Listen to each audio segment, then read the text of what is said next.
हमारे YouTube channel को subscribe करें और बेल आइकन को दबाएं ताकि आपको नोटिफिकेशंस मिलते रहें।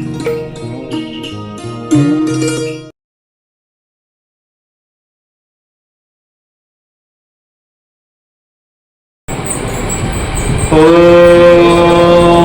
भूर्भुवः स्वः तत्सवितुर्वरेण्यं भर्गो देवस्य धीमहि धियो यो नः प्रचोदयात्। प्यारे भाइयों बहनों, आज हम सभी लोग यहाँ एकत्रित हुए हैं और हम लोग क्या क्या चीजें आपको हुई, क्या क्या गतिविधियां दिया बस्ती चला रहा है, ये सब चीजों के बारे में आपको जानकारी दी गई है। आज बहुत ही विशिष्ट करना है। मैं यहाँ कोई लेक्चर नहीं दूंगा, बहुत ही प्रैक्टिकल बात करूंगा। तो उस प्रैक्टिकल बात करने के लिए हर एक इंसान को पूरा इन्वॉल्व होना पड़ेगा। किसी का ध्यान भी कहीं और रहेगा तो फिर डिस्कनेक्ट हो जाएंगे। इसलिए बहुत अच्छे से कनेक्ट होते हुए बात को सुनिएगा। क्यों सुनिएगा? पहले मैं आपसे पूछना चाहता हूँ, कितने लोगों को लगता है कि उनका अपना जीवन महत्वपूर्ण है? पहली चीज, कितने लोगों को लगता है, कोई अभिभावक भी यहाँ बैठे हुए हैं तो उनके बच्चों का जीवन उनके लिए महत्वपूर्ण है? कितने अभिभावकों को ऐसा लगता है? आज जो बातें बताई जा रही है बहुत ध्यान सुनिएगा। क्यों? क्योंकि उससे आपका जीवन भी अच्छा होगा, बेहतरीन बनेगा, और आपके बच्चों का भी जीवन बेहतरीन बनेगा, अच्छा बनेगा। और सिर्फ इतना ही नहीं, यहाँ जो बातें बताई जाएंगी इसके माध्यम से आपकी आने वाली पीढ़ी भी जो है, हम सभी लोगों के आने वाले भारतवर्ष की जो पीढ़ी होगी वो भी बहुत अच्छी शानदार बनेगी। हम लोग बात करते हैं, पहले हमारे सामने समस्याएं क्या क्या हैं। मैं बहुत ढेर सारी समस्याओं पे नहीं जाऊंगा, पर बहुत बड़ी बड़ी 2 से 3 समस्याएं हैं, उस पर हम लोग जरूर अपना ध्यान केंद्रित करेंगे। पहली जो सबसे बड़ी समस्या है, अभी सोचिए कि अभी 1 मिनट के अंदर लाइट कट जाए, बिजली चली जाए और धूप ऐसी हो कि धूप डायरेक्ट इस कमरे में आ रही हो। क्या हम मुश्किल से आधे घंटे में रह पाएंगे? पसीना छूटने लगेगा, बिल्कुल पूरी हालत खराब हो जाएगी। और इस बार की गर्मी भी इस तरह से पड़ रही है, आप लोगों को पता चलता होगा कि किस तरह से कितनी समस्या बढ़ रही है। आपको पता है दिल्ली जो भारत की राजधानी है वो एक ऐसा प्रदेश जहां पर उसका ग्राउंड वाटर खत्म हो चुका है। हम लोग बस्ती में नल लगवाते हैं, नल का पानी हमको मिलता है पीने को, कई जगह पे दिक्कतें बढ़ने लगी है। तो फिर 150 फीट पे मिलता था, 200 फीट पे जाना पड़ता है, 250 फीट पे जाना पड़ता है। पर अब दिल्ली जो हम लोग के भारत देश की राजधानी है, वहां का भूजल खत्म हो गया है। वहां का भूजल खत्म हो गया तो ये क्या है, एक प्रतीक मात्र है कि अगर वहां का खत्म हो सकता है तो कल यहाँ का भी खत्म होगा। जितने लोग भी किसानी, सिंचाई विभाग इन सब चीजों से जुड़े होंगे, पता चलता होगा कि कल को किस तरह से कुछ देर 10 फीट, 15 फीट, 20 फीट नीचे खोदने से आपको 30-40 फीट खोदने से आपको पानी मिल जाया करता था। अब कहाँ आपको 150-200 फुट नीचे अंदर जाना पड़ता है। तो भूजल बहुत तेजी से खत्म हो रहा है। अब सोचिए अगर धरती का जो भूजल वो खत्म हो जाएगा, समाप्त हो जाएगा, तो कितनी बड़ी समस्या है। पानी के बिना कितने देर रह सकते हैं हम लोग? क्या 1 दिन, 2 दिन, 3 दिन? नहीं रह सकते। पानी बहुत ही मूल भौतिक आवश्यकता हमारी है। तो पृथ्वी मां करा रही जो सबसे बड़ी समस्या है, चाहे वो गरीब हो चाहे अमीर हो, उन सबके सामने ये समस्या आने वाली है। कौन सी? पृथ्वी पे जो पर्यावरण का बहुत बड़ा संकट आ रहा है। तो ये सब संकट क्या एक जीवन को प्रभावित करेगा? हर किसी के जीवन को प्रभावित करेगा। कौन बच पाएगा? ऐसे लोग बच पाएंगे जिनकी अभी शादियां हुई थी, अंबानी अडानी जैसे लोग, जहां पर लोगों के पास करोड़ों करोड़ों रुपए हैं, जो पूरे घर को अपने बना लेंगे एसी जैसे, पूरा कहीं बाहर नहीं निकलना पड़ेगा, प्योरीफाइड एयर आ रही होगी, वहां पर पूरा ऐसा कैंपस बना लेंगे कि वहां पर ऑक्सीजन भी फ्रेश मिल रही होगी, पानी भी सबसे अच्छा होगा। क्या पर हम आप जो है भारत के जो 80% से 90% तक की आबादी जो है, 140 करोड़ आबादी में से लगभग 120 करोड़ से लेकर 130 करोड़ की जो आबादी है, वो आबादी इस तरह की सुविधाएं जुटा पाएगी? कभी नहीं जुटा पाएगी। और हम जब इस तरह की समस्याओं को नजरअंदाज करेंगे तो आने वाले समय क्या होगा, हम आपको सांस लेने की समस्या से, गंदी हवा लेने से बीमारियां होने लगेंगी। हम आप गलत पानी पिएंगे, उससे बीमारियां होने लगेंगी। हम आप जो है गलत खाना खाएंगे, उससे बीमारियां होने लगेंगी। हम सोचते हैं जीवन को ऊंचा बनाएं, अच्छा बनाएं। माता पिता क्या करते हैं? बच्चों को कॉन्वेंट स्कूल में भेजते हैं, बच्चा नर्सरी पढ़ेगा, कॉन्वेंट पढ़ेगा, 10th पास करेगा, जेई की एग्जाम निकालेगा, नीट का एग्जाम निकालेगा, कल को इंजीनियर बनेगा, डॉक्टर बनेगा, आईएएस बनेगा, मैनेजर बनेगा। लेकिन 30-40 साल की उम्र तक जब वो सब कुछ पाएगा, उसके बाद अपने जीवन को इतना खराब कर चुका होगा, ना जीवन जीने की कला उसके पास रहेगी, और पर्यावरण इतना हम लोग का खराब रहेगा कि वो अगले 20 साल तक ही जीवित रह पाएगा। सोचिए, आप 30 साल तक जिस जीवन को जीने की प्लानिंग तैयारी कर रहे हैं, व्यवस्थाएं जुटा रहे हैं, उसको मात्र 20 साल तक जी पाएंगे तो क्या कर पाएंगे? 50 साल की उम्र में आपको दिक्कतें आने लगेंगी। एक अभी 1 हफ्ते पहले की पुरानी घटना है, मैं एक डॉक्टर से मिला, डॉक्टर प्रियंका त्रिपाठी नाम है उनका। मैं उसकी दूसरे विषय पर जब बात करूंगा, अभी पहली समस्या की बात कर रहा हूं पर्यावरण की, तो दूसरे विषय की बात करूं तो उनका मैं उदाहरण दूंगा आपको। मात्र उनकी उम्र सिर्फ 36 साल है और 36 साल की उम्र में उनकी दोनों किडनी फेल हो गई। किस लिए किडनी फेलियर हो गई? स्ट्रेस लेने की वजह से। इस विषय पे भी हम आएंगे, जो दूसरी सबसे बड़ी समस्या है। तो पहली समस्या पे वापस से ध्यान केंद्रित करते हैं कि हम सभी लोगों को एकजुट होकर पर्यावरण को संरक्षित करना है। नहीं करेंगे तो आप समझ जाइए, आप अंबानी, अडानी, टाटा, बिरला नहीं है। अगर समस्या होगी तो आपको सबसे पहले प्रभावित करेगी, और ऐसा प्रभावित करेगी कि आप 30 साल तक तो अपने सपने की नौकरी जी लेंगे, लेकिन 40-45 की उम्र में कब आपको हार्ट अटैक हो जाए, किडनी फेलियर हो जाए, कब आपको अस्थमा की बीमारी हो जाए, कब आप ईश्वर के पास चले जाए, पता ही नहीं चलेगा। तो हम सभी की बिल्कुल नैतिक जिम्मेदारी है कि जिस तरह से अगर हमारे घर माता बीमार होती है, हमारे पिता बीमार होते हैं, तो हम तुरंत एम्बुलेंस उठाते हैं, कॉल करते हैं, हॉस्पिटल ले जाते हैं। तो आज हमारी धरती माता भी इसी तरह से बीमार है। ये हमारा आप सभी का दायित्व है। हम सब आप बैठेंगे पंखे में, कूलर में, सोचेंगे कि सब कुछ ठीक हो जाएगा अपने आप कुछ भी ठीक नहीं होता है। अभी यहाँ इतने लोग इकट्ठा हुए, क्या मैं ऐसे ही बोल दिया था, एक मैसेज सिर्फ डाल दिया था, सब लोग आ जाते? सबको कॉल किया गया, बुलाया गया, बार बार याद दिलाया गया, उसमें से भी कितने लोग नहीं आए? सोचिए, कोई सूचना ही नहीं दी जाती तो क्या अपने आप प्रकट हो जाते? जानकारी नहीं दी जाती, प्रेस क्लब में आना, कहाँ आते? नहीं पता चलता। तो सोचिए, आज बहुत जरूरी है कि हम लोग पर्यावरण की जो समस्या है, हम सभी एक साथ आगे आए और इसका निदान करें। क्या कर सकते हैं? देखिए, आपकी वजह वृक्ष है, तो आज ज्यादा से ज्यादा लोग जो वृक्ष ले जाना चाहते हैं, वृक्ष ले जाइए, लगाइए। उसके लिए संकल्प आपको दिलाएगा, उस संकल्प को लेके जाइए। हम लोग गायत्री परिवार के माध्यम से, दिया बस्ती के माध्यम से और क्या करते हैं, हम लोग आपको झोला का संकल्प दिलाते हैं कि आप प्लास्टिक का इस्तेमाल ना करें, कम से कम करें, सिंगल यूज प्लास्टिक रोकें। सिंगल यूज प्लास्टिक मतलब एक बार जो प्लास्टिक को इस्तेमाल किया फिर फेंक दिया, उसको रोके। इसके लिए झोले का संकल्प होगा, आपको यहाँ से निःशुल्क झोला दिया जाएगा और आपको संकल्प लेना होगा कि हम जीवन में झोला ही इस्तेमाल करेंगे, हम प्लास्टिक का इस्तेमाल नहीं करेंगे। पूरी तरह से कोशिश करेंगे बचने की। क्यों करेंगे? वरना हमारी माता बीमार हो जाएंगी, घर में बैठी माता का बीमार हो जाएंगी, उनका जीवन चला जाएगा। हो सकता है आपको दुख हो, साथ हो, कुछ दिन आप डिप्रेशन में रहें, लेकिन धरती माता का बीमार हो गई, सोच लीजिए, इस पूरे अर्थ पे रहने वाले जो 800 करोड़ की आबादी है, सिर्फ भारत की नहीं, इंडिया, पाकिस्तान, जापान, अमेरिका, जितना ऑस्ट्रेलिया कॉन्टिनेंट है, अफ्रीका है, नॉर्थ अमेरिका है, एशिया, पूरा हर कॉन्टिनेंट में रहने वाले लोगों की समस्या बढ़ जाएगी। तो हम लोगों को बहुत अच्छे से आज एक संकल्प लेके जाना है कि जो हमारी सच्ची माँ है, अच्छी माँ है, जो हमको निरंतर देती रहती है, धरती माँ, हमको उनकी पीड़ा को समझना है। और उसके लिए जो कार्य कर सकते हैं, वृक्ष लगाइए, पेड़ों को कटने से रोकिए। और क्या कर सकते हैं? जन्मदिन पड़ता है तो वृक्ष लगाइए। और क्या कर सकते हैं? जो हम लोग एनर्जी यूज करते हैं कि छोटे छोटे स्टेप से आप घर से बाहर जा रहे हैं, हो सकता है आपके कमरे का पंखा चल रहा हो, लाइट जल रही, कूलर चल रहा हो, एसी चल रहा हो, उसको बंद करके बाहर निकलिए। जितनी आवश्यकता हो सिर्फ उतना यूज करिए। हो सकता हो आपको जाना हो, आपके घर पे साइकिल भी हो, मोटरसाइकिल भी हो, कार भी हो, और आप अकेले जाने वाले हैं, आपको 1 किलोमीटर की दूरी, 2 किलोमीटर की दूरी पे आप साइकिल का इस्तेमाल करिए। आपको 4-5 किलोमीटर की दूरी पे जाना, सिर्फ 1 से 2 लोगों का बाइक का इस्तेमाल करिए। आपको लंबी दूरी जाना है, तब आप सोचिए कि हाँ 4-5 लोग हैं, तब हमको कार उठाने की आवश्यकता पड़ेगी। क्यों? क्योंकि वहां से भी जो पूरी एनर्जी मिल रही है, सभी एनर्जी एक दूसरे से कनेक्टेड है। आप खुद सोचिए कि एक ऊर्जा जब आती है, उसका कोई प्रारूप नहीं होता है, वो आती है तो वही ऊर्जा पंखे के रूप में हमको जो है विंड एनर्जी दे देती है, लाइट के रूप में हमको इलेक्ट्रिसिटी वाली एनर्जी दे देती है। इसी तरह से हम लोग हीटर जलाते हैं तो हम लोग हीट एनर्जी दे देती है। इस तरह से अलग अलग ऊर्जा का फॉर्म बन जाता है, लेकिन उसकी एक एनर्जी है इलेक्ट्रिकल एनर्जी। इसी तरीके से जो भी ऊर्जा हम लोग के समाज में है, हमको उसको कंजर्व करना पड़ेगा, तभी धरती माता बचेंगी। हम कपड़े पहनते हैं, आपको जरूरत पड़ती है तो आप साल में मत 1 कपड़े लीजिए। आपके पास पता चलता है आज के समय हम क्या करते हैं, हम कपड़े तो शौक में लेते हैं, 1, 2, 3, 4, 5, 10 कपड़े, हमारी अलमारी भर जाती है, पर एक कपड़ा पहनते हैं, उसको दोबारा उसका नंबर ही नहीं आता है। सोचिए उस कपड़े को बनने में कितना पानी लगता है, कितनी ऊर्जा लगती है। आप सभी को इस चीज के लिए जागरूक होना पड़ेगा। हम सभी अशिक्षित पीढ़ी नहीं है, हम सभी शिक्षित हैं। हम सभी लोगों को क्लास 8, 9, 10 में एनर्जी कंजर्वेशन, एनर्जी कैसे बनती है, किस तरह से सारी चीजें होती, वो सब कुछ पढ़ाया जाता है। तो हम लोगों को पहली चीज अपनी धरती माता की पीड़ा को समझना होगा। हम सभी लोगों को धरती पुत्र, तरुमित्र बन के धरती माता को बचाने के लिए आगे आना होगा। तो ये संकल्प हम सभी लोग लेके जाएं। अगर आप यहाँ बैठे हैं तो परम पूज्य गुरुदेव, परम वंदनीय माता जी का आशीर्वाद है।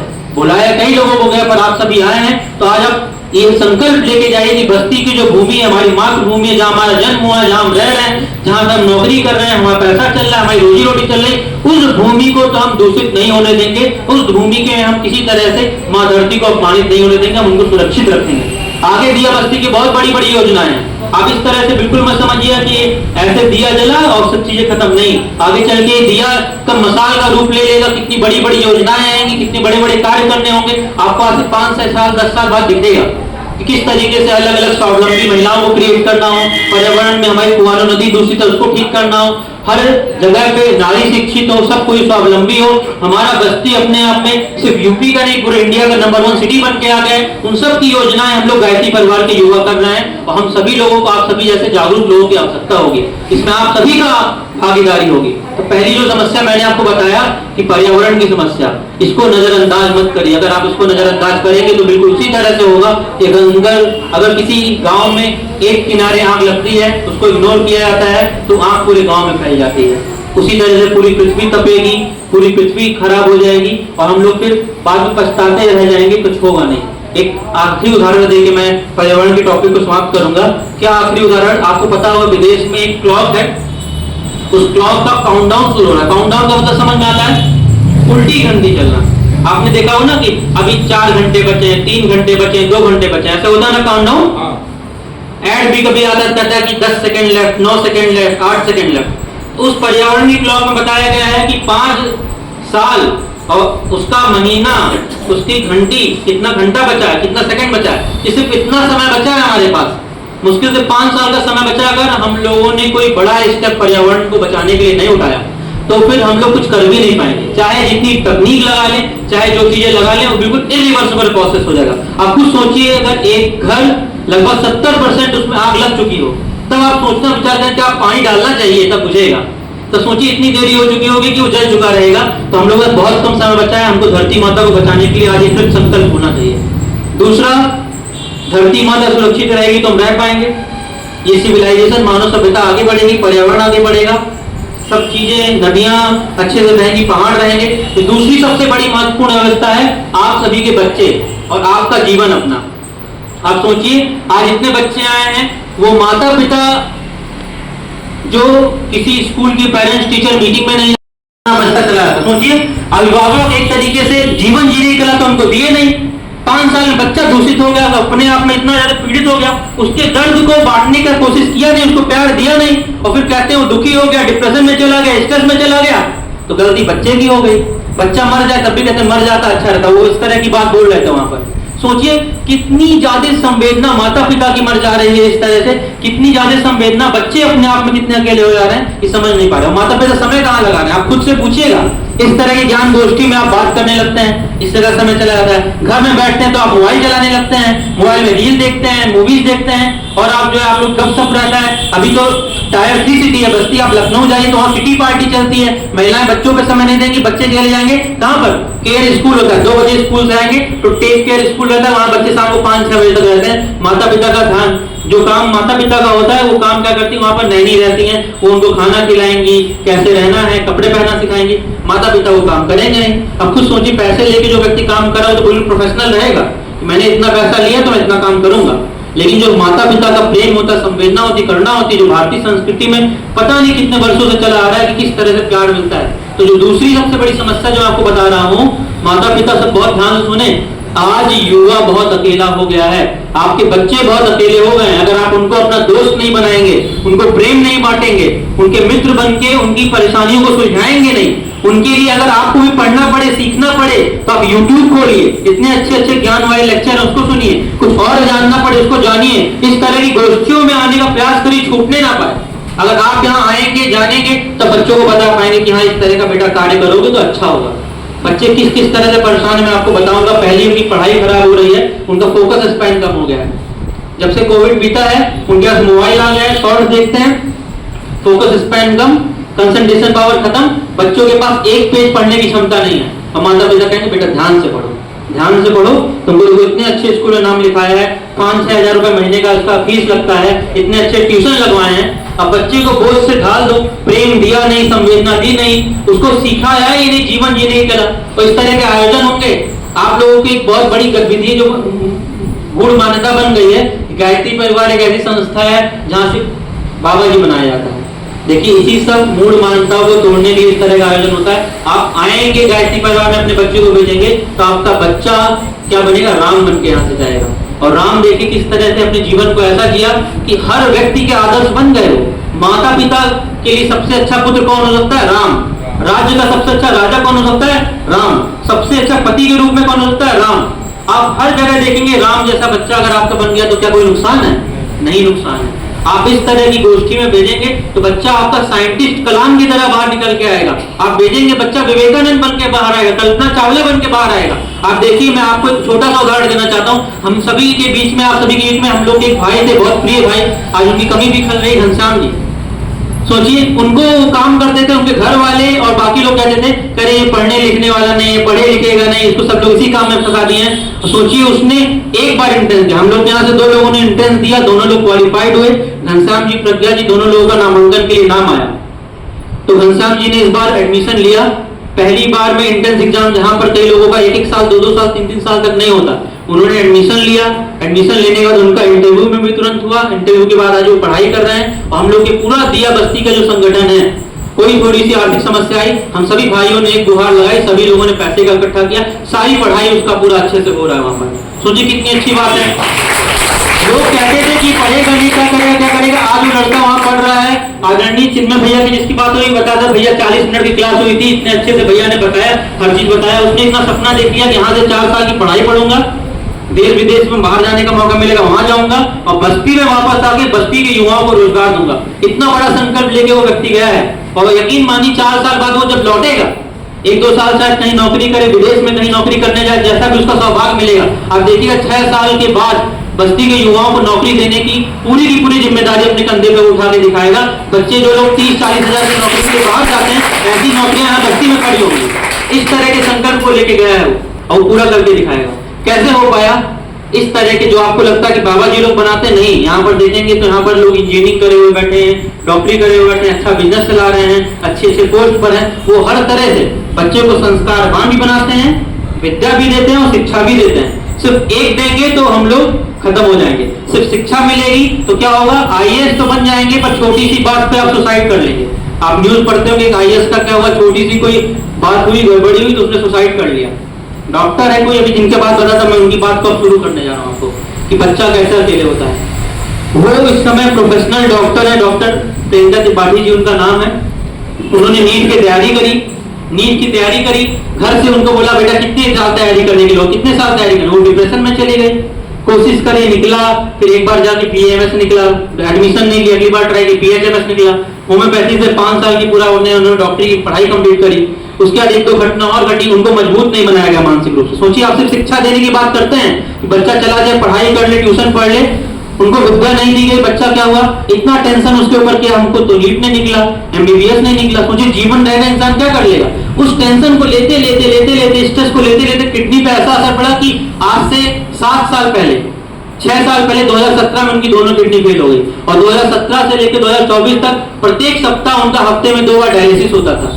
और डायलिसिस होता था, हमेशा उनको पीजीआई जाना पड़ता था। इस बार निर्णय लिया, तो उन्हीं की एक बहन थी, उन्होंने अपना एक किडनी दान दिया। हम लोग के पास सूचना मिली कि 5 भाई चाहिए जिनको रक्तदान के लिए जरूरत है। हम 5 भाई तुरंत पहुंचे वहां पर। हम लोगों ने पहली बार, मैंने भी अपने जीवन में रक्तदान किया और वहां पर वो काफी खुश हुई, प्रभावित हुई। बाकी लोग तो गए थे प्रोफेशनल तरीके से, हम तो परिवार की तरह से हाल चाल, ये दीदी को दिक्कत कोई समस्या बताइएगा। और आज भी कॉन्टेक्ट में बताइए भैया, मैं अभी 8 दिन और होंगी। मेरी छोटी बहन है जो बैंक में वो मैनेजर है, वो जो है अपना डिस्चार्ज हो गई है। इस तरह से सोचिए उनका जीवन किस तरह से खराब है। 36 साल की उम्र होती है, सोचिए 36 साल की उम्र में किसी व्यक्ति की दोनों किडनी फेल हो जा रही है। क्यों हो जा रही है? एक कारण, जीवन जीने की कला हमने अपने बच्चों को नहीं सिखाया। हम अपने बच्चों को पकड़ के रख लेते हैं, हमारा बच्चा तो क्या करेगा? आईआईटी निकालेगा, हमारा बच्चा तो क्या करेगा? नीट निकालेगा, हमारा बच्चा मैनेजर बनेगा। और आप उठा के देखिए, कोटा में सबसे ज्यादा सुसाइड होता है, और दूसरा उठा के देखिए तो आईआईटी के कॉलेजेस में, जितने भी आईआईटी के बड़े बड़े कॉलेज, तो वहां लोग सुसाइड करते हैं, नीट के एस्पिरेंट सुसाइड करते हैं। और ऐसे जो प्रबुद्ध वर्ग के आईएएस भी बन जाते हैं, छोटी सी घटना घटने के बाद जीवन जीने की कला ना होने का, वो भी सुसाइड कर लेते हैं। तो मैं यहाँ पर क्या समझाना चाह रहा हूँ? शिक्षा तो बहुत महत्वपूर्ण है, शिक्षा बहुत जरूरी है, पर शिक्षा के साथ साथ विद्या भी अनिवार्य है। इसके लिए गायत्री परिवार बहुत, आप बताइए कितने लोग चाहते हैं कि उनका बच्चा अच्छे कॉलेज में जाए, अच्छी पढ़ाई पढ़े? सब चाहते हैं, हर कोई चाहता है अच्छी नौकरी लगे। लेकिन कितने लोग चाहते हैं वहां जाके वो इतने डिप्रेशन में चले? कोई चाहता है डिप्रेशन में जाए कि किसी से अपनी बात शेयर न कर पाए? तो हमको बच्चों को प्यार देना है। गायत्री परिवार प्यार बांटने वाला परिवार है। लास्ट में कुछ गूढ़ बातें बता के अपनी बातों को समाप्त करूंगा। गुरुदेव ने बोला था, बेटा ये पूरा का पूरा परिवार मैंने बनाया सिर्फ प्रेम के आधार पर बनाया है। अगर तुमसे कोई पूछे कि मुझसे कोई बड़ा ज्ञानी है तो कह देना मान लेना, तपस्वी है मान लेना। हालांकि उनके तपस्या शायद हम लोग देखें तो कोई नहीं किया होगा, उनके इतना ज्ञान किसी को नहीं होगा। 3200 किताबें जिसने लिख दी है वो भी कह रहा है कि उसको उनको अपने ज्ञान का कोई वो नहीं है, लेकिन उन्होंने क्या कहा, सिर्फ एक चीज जो सबसे महत्वपूर्ण है वो क्या है, उनका प्रेम। प्रेम से इंसान, मरा हुआ इंसान जिंदा हो जाता है। तो आज सिर्फ आप एक संकल्प लेके जाइए, अपने बच्चों के प्रति संवेदनशील होइए, अच्छी बातें सीखिए। मोबाइल में शॉर्ट आप देखेंगे, मूवी देखेंगे, कोई टेलीविजन शो देखेंगे, उससे आपका भी कुछ फायदा नहीं होगा, बच्चों का भी नहीं होगा। आप खुद को ट्रेनिंग दीजिए। आज की बहुत बड़ी समस्या है, मैं कहते हुए सर माती पर बहुत बड़ी समस्या है, पेरेंट्स बनने के लिए जो गुण कर्म स्वभाव की आवश्यकता मानव शरीर को होती है, उन गुण कर्म स्वभाव को सीखा नहीं और गलती से पेरेंट्स बन गए। और पेरेंट्स बनने के बाद बच्चा जीवन में आ गया तो उसको किस तरह से सिखाना है, जो काम परिवार का होता है, अगर परिवार सुसंस्कृत हो अच्छे से तो हम लोग को इस तरह का अभियान ही ना चलाना पड़े। हम लोगों को तो यही है कि घर घर में राम आ जाए, मनुष्य के अंदर देवत्व का उदय, धरती पर स्वर्ग का अवतरण हो। लेकिन इस तरह की समस्या आई तो गुरुदेव ने भी बोला कि इस विश्व का अंतिम इंसान जब तक नहीं बचेगा, जब तक उसका आत्म निर्माण नहीं हो जाएगा, तब तक हम रुकेंगे नहीं। और किसके माध्यम से बोल रहे हैं हम, आप जो बोल रहे हैं यहाँ से बातें, जितने भी लोग आके इस मंच से बोल रहे हैं, वो किसकी वाणी बोल रहे हैं, गुरुदेव की वाणी बोल रहे हैं। कोई अपनी बात यहाँ के नहीं बोल रहा है। और आप सबसे सिर्फ और सिर्फ एक अनुरोध है कि आप धरती माता की संवेदना को समझें, अपने बच्चों की संवेदना को समझें। इसके लिए गायत्री परिवार कुछ दिया बस्ती कुछ इंपॉर्टेंट प्रकल्प चला रहा है। ऑनलाइन हर संडे हम लोग एक ऑनलाइन वेबिनार चलाते हैं, आप खुद उसमें जुड़िए ऑनलाइन माध्यम से। हमें से आपको सब कोई नहीं मिल पाता, मैं लखनऊ रहता हूँ, परसों सुबह आया हूँ, कल सुबह निकल जाऊंगा ट्रेन से, महीने में एक आध बार आने का मौका मिलता है। भैया 70 किलोमीटर गाड़ी चला के आते हैं। सब लोग अपने अपने लाइफ में व्यस्ततम है, कहीं ना कहीं सबको काम रहता है। एक ऑनलाइन माध्यम एक ऐसा माध्यम है कि आप वहां जुड़ेंगे तो बहुत अच्छे तरीके से वहां पर भी स्ट्रेस मैनेजमेंट का एक क्लास चलाता है, लाइफ मैनेजमेंट का अलग अलग क्लास चलता है, पढ़ाई कैसे अच्छे से कर सकते हैं। और आप सभी लोगों को इसकी खुशी होनी चाहिए कि दिया बस्ती के कार्यक्रम को देख के जो क्रांति युवा प्रकोष्ठ उत्तर प्रदेश का उन्होंने एक जिम्मेदारी दी कि आप लोग की जो संडे की मीटिंग चलती है, अगले सप्ताह उसका उद्घाटन होगा कि पूरे प्रदेश से लोग जुड़ेंगे। आपको होस्ट करने की जिम्मेदारी अगले 100 सप्ताह आपको होस्ट करना है। क्योंकि कितनी बड़ी जिम्मेदारी है, पूरे उत्तर प्रदेश में 75 जिले। और उस मीटिंग में बोला था, आदरणीय बाबू जी थे, बुलाया था कि अब बस्ती में जो कार्यक्रम हो रहा है उसके माध्यम से हम कह सकते हैं कि यूपी भी अब कुछ दमदार कर रहा है। तो यूपी भी कुछ दमदार कर रहा है, बस्ती भी कुछ दमदार कर रहा है, तो आप उसमें पीछे न रह पाए। अपने बच्चों को इस तरह के ऑनलाइन सत्संग के माध्यम से जोड़िए। इस तरह के जब हम लोग मिलते हैं, कभी गेट टुगेदर होता है, इस तरह की मीटिंग में आप स्वयं आइए, 5 लोग को और पकड़ के लाइए। क्यों? आप सुधरेंगे, आपके साथ वाला सुधरेगा, तभी तो अच्छा बनेगा संसार। तो बहुत जरूरी है। आप देखिए कितनी दो बातें कितनी कंट्रोवर्शियल है।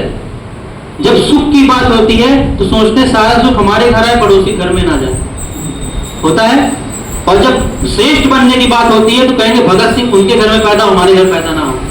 और इस भाव के साथ जब आगे बढ़ेंगे तो न भारत कभी नंबर 1 बनेगा, न कभी विश्व गुरु बनेगा, ये सिर्फ कल्पना रह जाएगी। अगर हमको सच में अपने आप को राष्ट्रभक्त कहते हैं कि हम भारत माता के सच्चे सिपाही हैं, तो आपको पहले स्वयं के घर में भी इस तरह करना पड़ेगा, बच्चों को संस्कार देना पड़ेगा।